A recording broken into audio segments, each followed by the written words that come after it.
Después de que un montón de astrofísicos mandaran mails a la NASA preguntando por estos objetos a los que estaban llamando cometas, retiraron el vídeo. Y yo tuve suerte de obtener una copia, porque después de que un montón de gente se quejara por la retirada del vídeo, volvieron a ponerlo, pero de repente los objetos tenían colas.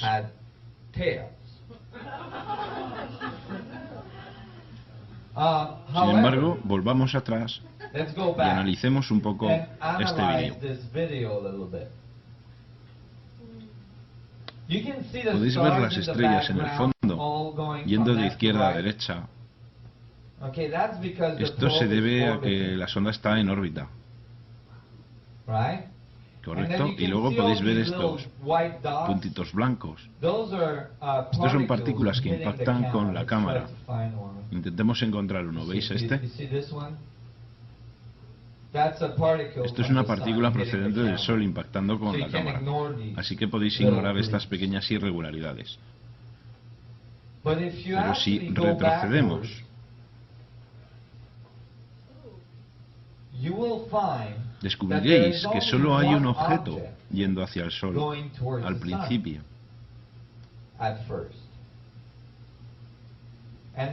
Y luego en este cuadro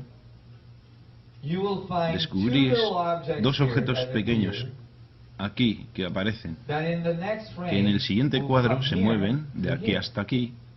¿Podéis verlo todo? ¿Apagar las luces? Sí, la luz.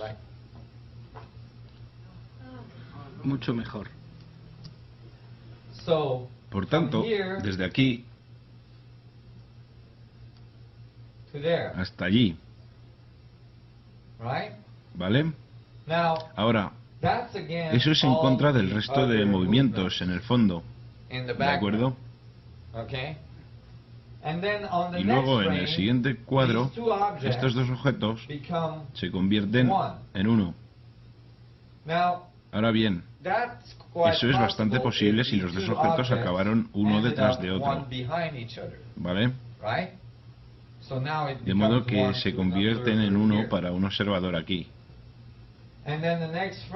Y en el siguiente cuadro, estos dos objetos se convierten en el segundo cometa, el cual hace un giro de 90 grados. ¿Veis? ¡Pam! Se convierten en uno y luego empieza a moverse en esta dirección. Así que vino de aquí, se convirtió en uno aquí, y luego empezó a moverse en una dirección de 90 grados, con respecto de hacia donde iba. Ahora bien, los únicos cometas que conozco que realizan este tipo de movimientos locos son los que tienen ventanillas y tipos pequeños atrás saludando. ¿Vale? ¿Del tamaño de la Tierra? Del tamaño de la Tierra. Y aquí podéis distinguir que los objetos con toda probabilidad realizan una órbita completa del Sol y luego, ¡boom!, entran en el Sol aproximadamente a 19,47 grados de latitud, probablemente en la mancha solar. Y luego aparece esta enorme eyección de plasma.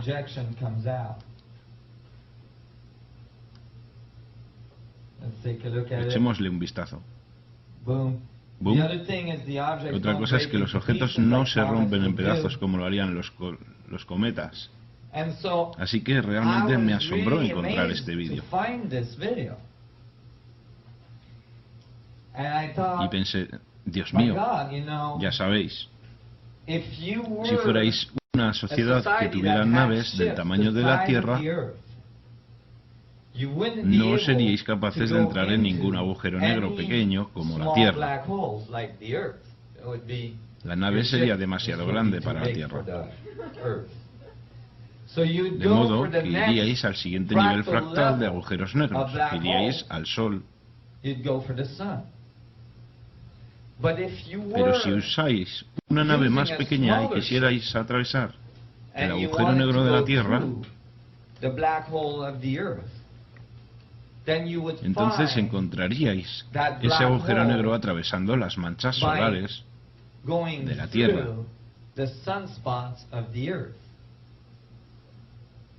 Estas manchas solares serían los volcanes que se encuentran en la Tierra.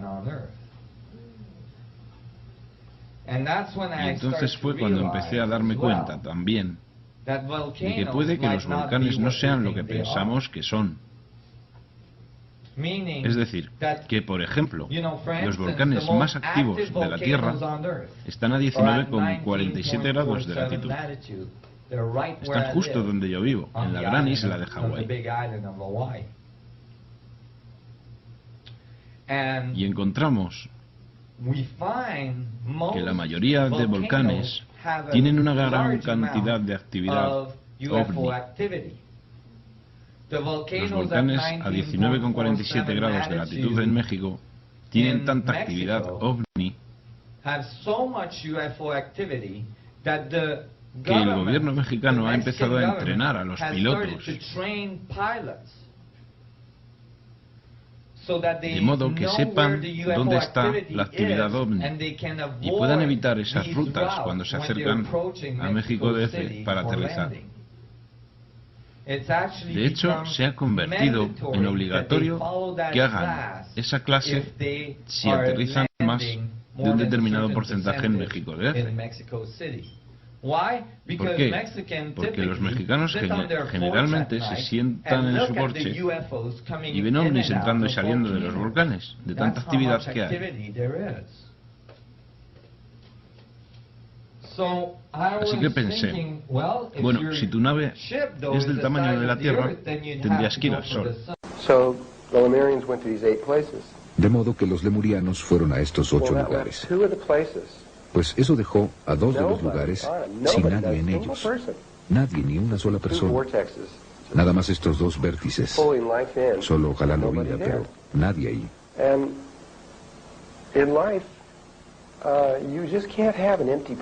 Y en la vida no puede tenerse un lugar vacío. La vida simplemente lo llena, lo hará, encontrará la forma. A mí siempre me gusta usar el de la autopista. Si están siguiendo a alguien justo detrás y solo dejan que esa persona se les adelante un poco o demasiado, alguien llenará ese lugar. Es lo mismo. Si ustedes hacen algo en la vida, si dejan un lugar para la vida entrará y lo hará. Y eso es exactamente lo que pasó. Ahora, esto es de acuerdo con Todd. Él dice que 2 razas extraterrestres llegaron en ese momento, no una, sino 2 completamente diferentes. La primera, dice, y no sé de dónde vinieron, dice eran los hebreos. Él dice que venían de fuera del planeta. De dónde vinieron no lo sé en absoluto. No lo dijo. Dijo que fallaron en su... Eran como una especie de niño que cursó el 5º grado y no pasó, y tuvo que repetir otra vez el 5º grado. Fallaron al entrar de pasar al siguiente nivel de evolución, y tuvieron que repetirlo. Y tenían permiso legal para entrar en nuestra trayectoria evolutiva en ese momento. Trajeron con ellos, de acuerdo con Todd, muchos conceptos e ideas de los que todavía no teníamos idea, porque no habíamos entrado en esos niveles de conciencia. En otras palabras, eran como un niño que ya había pasado por el asunto de las matemáticas.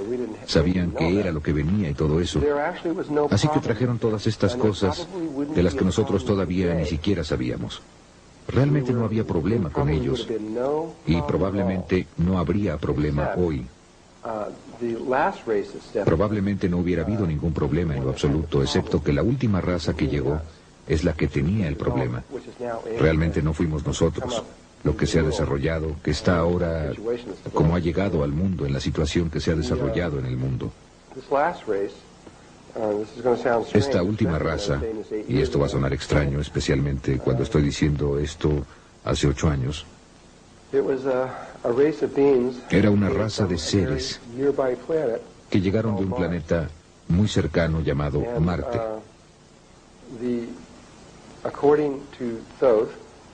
Y de acuerdo con Todd, Marte era un planeta que se parecía mucho a la Tierra hace un poco menos de 1 millón de años. Era muy hermoso, tenía océanos y agua y árboles.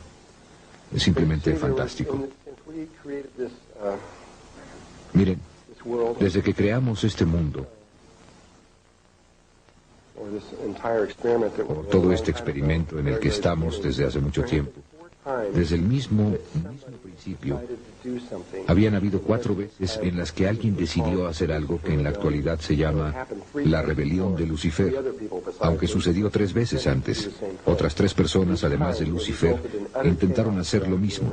Cada vez provocó un total caos en todo el universo. Simplemente total. Un desastre total. Y durante el tiempo de Marte, hace años, fue la tercera rebelión, si quieren llamarla una rebelión. Fue la tercera vez que la vida decidió intentar este experimento. Y falló dramáticamente. Y por todas partes muchos planetas fueron destruidos, y Marte fue uno de ellos. Y lo que sucedió fue, y es lo mismo que está pasando ahora, que la vida intentó separarse de Dios. Pónganlo de esta forma. Vida. Había una parte de la vida que intentó separarse de toda la vida y crear su propia realidad separada.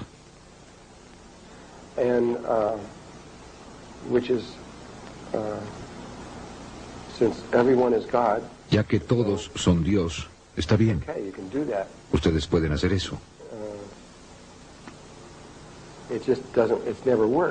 Simplemente jamás ha funcionado, eso es lo único. Pero sin embargo trataron de hacerlo otra vez. Y lo que sucede es que cuando alguien lo hace, ustedes cortan su conexión de amor con la realidad. Voy a explicar con más detalle la rebelión de Lucifer en el momento adecuado. Pero separaron la realidad y crearon esta realidad separada. Y al hacerlo cortaron el vínculo de amor, desconectaron el cuerpo emocional, y así se convirtieron en exclusivamente masculinos, absoluta, totalmente nada femeninos en lo absoluto, seres puramente lógicos, sin emociones. ¿Me entienden? Ninguna emoción. Como lo que es el Dr. Spock, ese tipo de cosas, solamente pura lógica. Y lo que hizo en Marte, y lo que hizo en muchos y muchos y muchos y miles de otros lugares, es que terminaron peleando todo el tiempo, y terminaron haciendo la guerra unos a otros todo el tiempo, porque no había compasión, no había amor, no había nada de eso. Y Marte se convirtió en este campo de batalla que simplemente continuó y continuó y continuó hasta que finalmente quedó muy claro que Marte no iba a sobrevivir. Finalmente volaron su atmósfera y destruyeron su planeta. Se perdió. Pero justo antes de que eso pasara, empezaron a hacer algo. Empezaron a construir estas enormes pirámides tetraédricas en Marte, de las que ustedes van a ver fotografías. Y entonces empezaron a construir estas pirámides de 3 lados, 4 lados y 5 lados. Y finalmente construyeron este complejo que fue capaz de crear una vida sintética, no viviente, un Merkaba sintético. Miren, pueden tener un ovni, que es un vehículo de espacio-tiempo, pero pueden tenerlo en un edificio igualmente, no importa. Y construyeron estos edificios que pudieron hacer esto, y crearon esta estructura que cuando se metieron en ella, pudieron ver hacia adelante y hacia atrás en el tiempo y espacio a tremendas distancias, generalmente límites de aproximadamente 1 millón de años. Eso es lo que nuestro gobierno está averiguando ahora. Y se estiraron hacia adelante en el futuro y vieron que la Tierra era exactamente lo que ellos deseaban. Era perfecta para ellos. Necesitaban, en otras palabras, un grupo pequeño de ellos. Estaba tratando de salir de Marte antes de que fuera destruido. Deseaban salir de allí y vieron este lugar perfecto que estaba a aproximadamente a 65.000 años en nuestro pasado. Vieron ese pequeño vértice que estaba ahí, sin nadie en él. No pidieron permiso. Siendo parte de la rebelión, no tenían que pasar por los códigos normales. Simplemente lo hicieron y simplemente dijeron, muy bien, ahí vamos, hagámoslo. Y se metieron ahí y se unieron con nuestra trayectoria evolutiva. Solo había unos cuantos miles de ellos, y lo primero que hicieron cuando pisaron la superficie de la Atlántida es que trataron de controlar la Atlántida y tomarla. Querían declarar la guerra y conquistar la Atlántida. Sin embargo, debido a su vulnerabilidad, su cantidad y tal vez otras razones, No pudieron hacerlo. Lo intentaron, pero no pudieron hacerlo.